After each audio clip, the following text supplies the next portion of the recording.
Guys, welcome to mom and Satyaveer vlogs. నేను యూట్యూబ్లోకి వచ్చి ఆల్రెడీ 2020లో స్టార్ట్ చేశాను. కానీ ఇప్పటి వరకు నేను సరైన వ్లాగ్స్ కానీ అంటే దాన్ని ఎలా గ్రో చేయాలి, ఎలా ఏంటి అనే డైలమాలో ఉండిపోయాను అనమాట. అంటే నాకు కొంచెం ఇంట్రోవర్ట్ కన్నా కొంచెం ఎక్స్ట్రానే ఉండింది. సో అందుకని చెప్పేసి నేను రాలేకపోయాను అనమాట కెమెరా ముందుకి. ఏవో చిన్న చిన్న వీడియోస్ చేశాను కానీ అంతే. నేనేదో చెయ్యాలి, యూట్యూబ్ ద్వారా ఏదో సాధించాలి అని చెప్పేసి నేను స్టార్ట్ చేశాను. కానీ నాకున్న భయం, నాకున్న బెరుకు ఇవన్నీ నన్ను వెనక్కి లాగేసాయి. సో ఇప్పటికి కుదిరిందనమాట మళ్ళీ నేను కంబ్యాక్ ఇవ్వడానికి.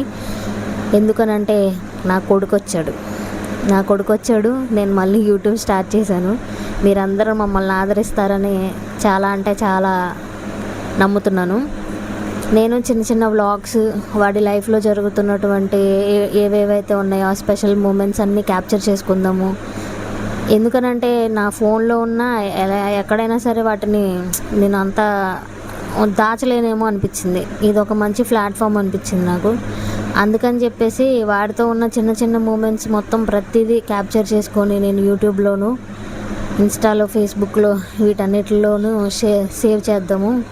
రేపు అనే రోజు పెద్ద అయిన తర్వాత వాడికి అవే కదా ఇవ్వగలిగేవి. నా చిన్నప్పుడు అంటే నా ఫొటోస్ మాత్రమే ఇచ్చారు నా పేరెంట్స్, అక్కడక్కడ అప్పుడప్పుడు తీసిన ఫొటోస్ అవన్నీ.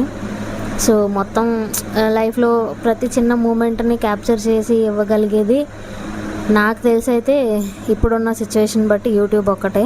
సో నేను దాన్ని నమ్ముతున్నాను. సో ఇక్కడ వచ్చేసి ఏంటంటే మేము మా అబ్బాయిని తీసుకొని 7 సెన్సెస్ హోటల్కి వెళ్ళాము. I mean multi restaurant, so multi cuisine. ఇదే ఫస్ట్ టైం అనమాట మేము విజిట్ చేయడం కూడా. మా అబ్బాయి కూడా చాలా అంటే చాలా హ్యాపీగా ఫీల్ అయ్యాడు ఆ లైటింగ్ అదంతా చూసి. ఫుడ్ కూడా బాగుంది. అంటే ఇదేది ప్రమోషనల్ వీడియో ఏం కాదు, నేను ప్రమోషన్ చేసే అంత స్టేజ్కి కూడా ఎదగలేదు ఇంకా. సో ఇదేంటంటే మేము వెళ్ళిన ఎక్స్పీరియన్స్ చెప్తున్నాను మీకు, అంతే. బాగుంది. ఆ లోపల యాంబియన్స్ కానీ, ఆ లోపల వెళ్ళే ఎంట్రన్స్లో కానీ, ఆ లోపల చిన్న చిన్న డెకోర్స్ అవన్నీ అంటే చాలా క్యూట్గా ఉన్నాయి అన్నమాట. బాగుంది. ఏదో కొత్త ప్రపంచంలోకి వచ్చాము అన్న అంత కాకపోయినా ఆ కాసేపు ఆ చూసుకుంటూ లైటింగ్, సైలెంట్ మ్యూజిక్ చాలా బాగుంది. మాక్టైల్స్ అవి కూడా 1-2 ట్రై చేసాం మేము. దాని తర్వాత ఫుడ్ విషయానికి వస్తే ఫుడ్ కూడా చాలా బాగుంది. మా అబ్బాయిని బయటికి తీసుకెళ్ళడానికి మెయిన్ రీజన్ ఏంటి అని అంటే వాడికి మేము ముగ్గురమే తెలుసు. వాళ్ళ నానమ్మ, అమ్మ, నేను ఇంకా మేము తప్ప వాడికి ఎవ్వరు తెలీదు. ఎవరైనా ఒక కొత్త మనిషిని చూస్తే వాడు ఏడవడం స్టార్ట్ చేస్తున్నాడు.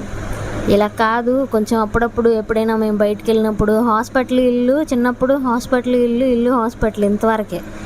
ఇంకా తర్వాత డీమార్ట్కి తీసుకెళ్ళాము. తర్వాత అక్కడక్కడ షాపింగ్కి అన్నిటికీ తిప్పుతూ ఉండేసరికి వాడికి కాస్త భయం పోయింది. ఓకే, వీళ్ళు మనుషులు ఇట్లా ఉంటారు అది ఇదని ఏం నేర్చుకున్నాడో తెలియదు, కానీ మొత్తానికైతే కామ్గా ఉంటున్నాడు. వెళ్ళిన చోట అందరూ వీడిని పలకరిస్తూ ఉంటున్నారు. చాలా బాగా నచ్చింది నాకు కూడా. వీడు కూడా కొత్త ప్లేసెస్ చూస్తున్నాడు, కొత్తగా ఎక్స్ప్లోర్ చేస్తున్నాడు. ఇంట్లోనే ఉంటే ఏముంటుందో తెలియదు కదా, అక్కడ అన్నీ తిప్పాలి కదా. సో అవన్నీ చిన్న చిన్న మూమెంట్స్ అన్నీ క్యాప్చర్ చేయడానికి నేను ట్రై చేస్తున్నాను అనమాట. మీరు కూడా నా ఈ జర్నీని ఖచ్చితంగా లైక్ చేస్తారని చెప్పేసి నమ్ముతున్నాను. మా అబ్బాయికి నాకు మీ సపోర్ట్ కావాలి. Thank you.